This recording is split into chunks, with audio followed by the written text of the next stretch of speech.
mention that to get out of a rut, the most effective strategy is to avoid going in it in the first place. You cannot completely avoid getting into a rut, however you can, through the steps I'm going to mention in this video, reduce the frequency of the times you go into your rut and waste a chunk of your life before getting back on track. So without any further delay, let's get started. As always, I'll be talking about the mental aspect of how to avoid getting into a rut in the first part of this video. And in the second part, I'll be walking you through the practical steps that you can take to avoid getting into a rut. So let's get into it. Now, the first step that you need to take in order to avoid getting into a rut is understanding why you get into a rut in the first place. So sometimes it has happened to me and I realized it and journaled about it. There was something disturbing going on in my family, and that caused me a lot of mental disturbance. And because of that, I went into a rut. So there can be something apart from just your work being overwhelming. If there is an underlying issue that's causing you to escape your life in general, I need you to address that first. If you can talk about it to a family member to help lift some of the burden, or to a friend, then do that first.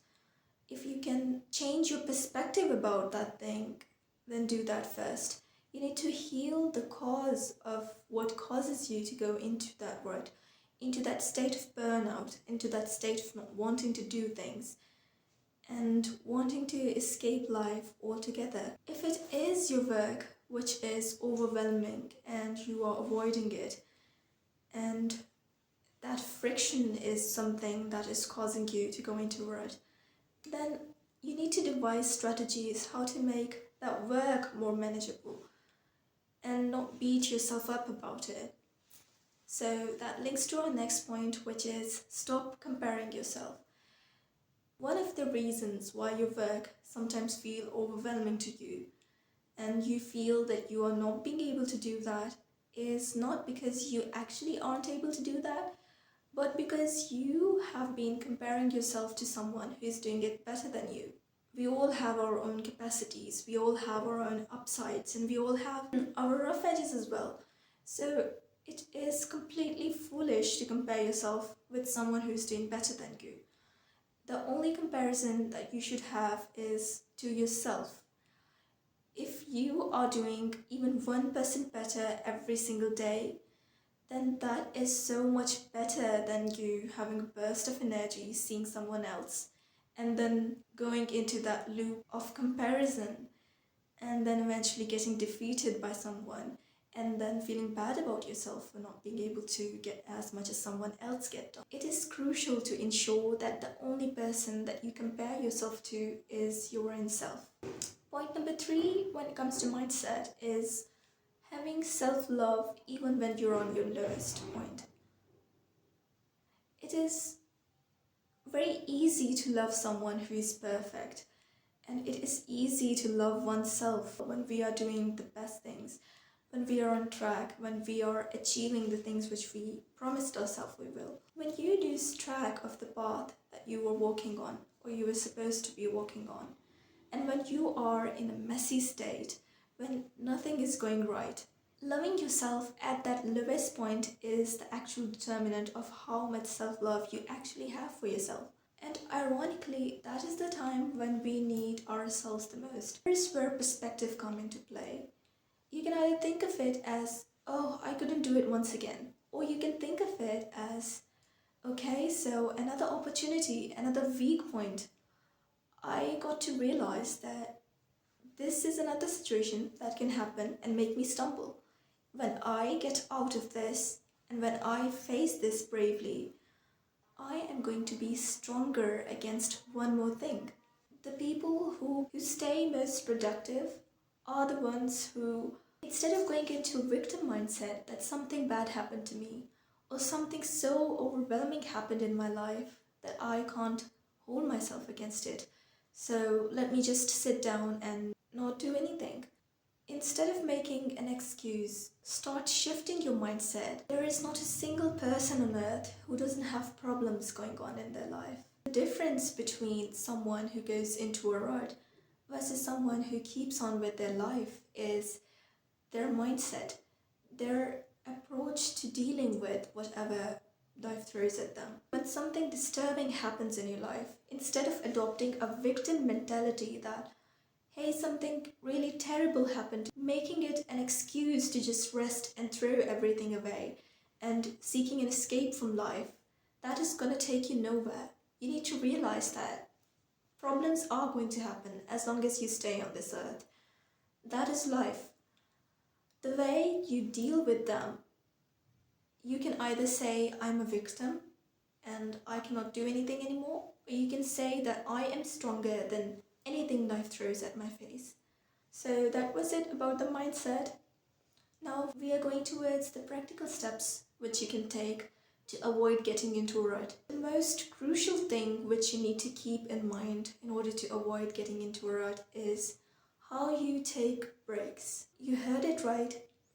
The way you take breaks in between your sessions of productivity is the determining factor and the most crucial thing when it comes to if you will get drained after that or you will keep being productive. You must have heard of the Pomodoro technique, which is when you study for a particular amount of time or do some focused work for a certain amount of time and then take a break.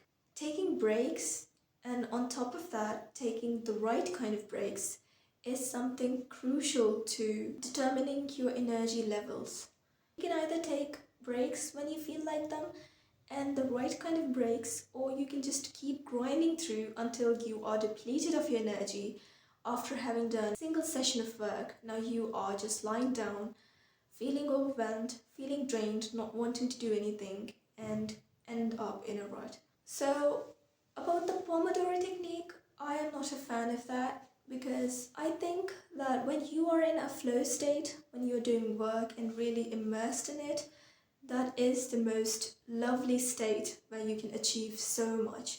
So there is no use to distract yourself from that flow state in order to take a break, because that flow state is difficult to achieve. It takes time to achieve. When you do feel like doing a work, while doing work, when you do feel like your focus is not there anymore, things start coming into your mind from here and there, and you aren't able to focus anymore, that's the time when you need to take a break. And those breaks need to be properly timed so that there is no chance of you getting distracted and just completely leaving the work altogether. Apart from the frequency of breaks and the timing of the breaks, another crucial thing is what exactly you do in that break. So, breaks are of two kinds. Grabbing your cell phone in between your focused sessions isn't a break. It is just going to deplete you, overstimulate your brain, and all that dopamine that it releases in your system isn't going to let you get back to your work. So, instead of taking your cell phone, it's better to take breaks that refresh you. Usually things which are productive but in a different way than your focused session. For instance, if you're studying or working on a project or doing editing, best kind of breaks in my opinion are taking a walk in nature. If not that, you can just go to your room and declutter it. You can take, if you have dishes to do, you can do them. If you do not want to do these kind of breaks, you do not feel refreshed by doing them, you can absolutely go for a walk or talk to a friend, talk to a family member, anything that energizes you. Okay, so the next thing that really helps when it comes to avoiding getting into a rut is making whatever you do as much fun as you can. When it comes to making your work as much fun as possible for you, I recommend the book Feel Good Productivity by Ali Abdaal. The main idea is when you sit down for doing your work, find ways to romanticize it and making it as much fun as you can for yourself. Try to remove as much resistance as you can from it. Make it as much play as you can for yourself. That way it will be more like fun to you rather than work and would be more easier to sustain. That will help you avoid getting into a rut. You can absolutely do this with a diary or with pen and paper, but I personally find that doing it in cell phone is so much more convenient. If you have to alter something or if you have to add something to your to-do list, applications in phones are generally more easier to alter according to your needs. So I read a quote somewhere and it goes like, you have this moment to live right now. Do not try to live the whole life in this next moment. So another major reason for us getting overwhelmed and feeling our energy depleted is, once again, instead of focusing on the next step, which we have figured out and which we are working on, instead of that, if we start thinking of all the things we have to do, which we haven't figured out, and thinking how it will be done, I can't see a way. If you can see the next step, just focus on that. Do it the best possible way you can. All the things, just like this step has appeared in front of you and you have figured out how to manage it, all the steps ahead will clear themselves as well. Stop trying to fit in all your life in this very moment. Focus on what you have at hand and do it to your very best. The next thing is, you need to avoid everything which triggers the release of a lot of dopamine in your system. Now, in this day and age, it's near to impossible to avoid it altogether, and most of us have things to do with their cell phone, have or job related things or career related things, even on social media. But the presence of so many options, so much information right at our fingertips, and so many food choices, all that processed foods, all of these things are such dopamine intensive things. They release large amounts of dopamine in our system without us having to do too much. And if we indulge in these things too much and without control, it becomes so difficult for us to actually sit down and do something which actually requires us to put in some hard work before we get that dopamine.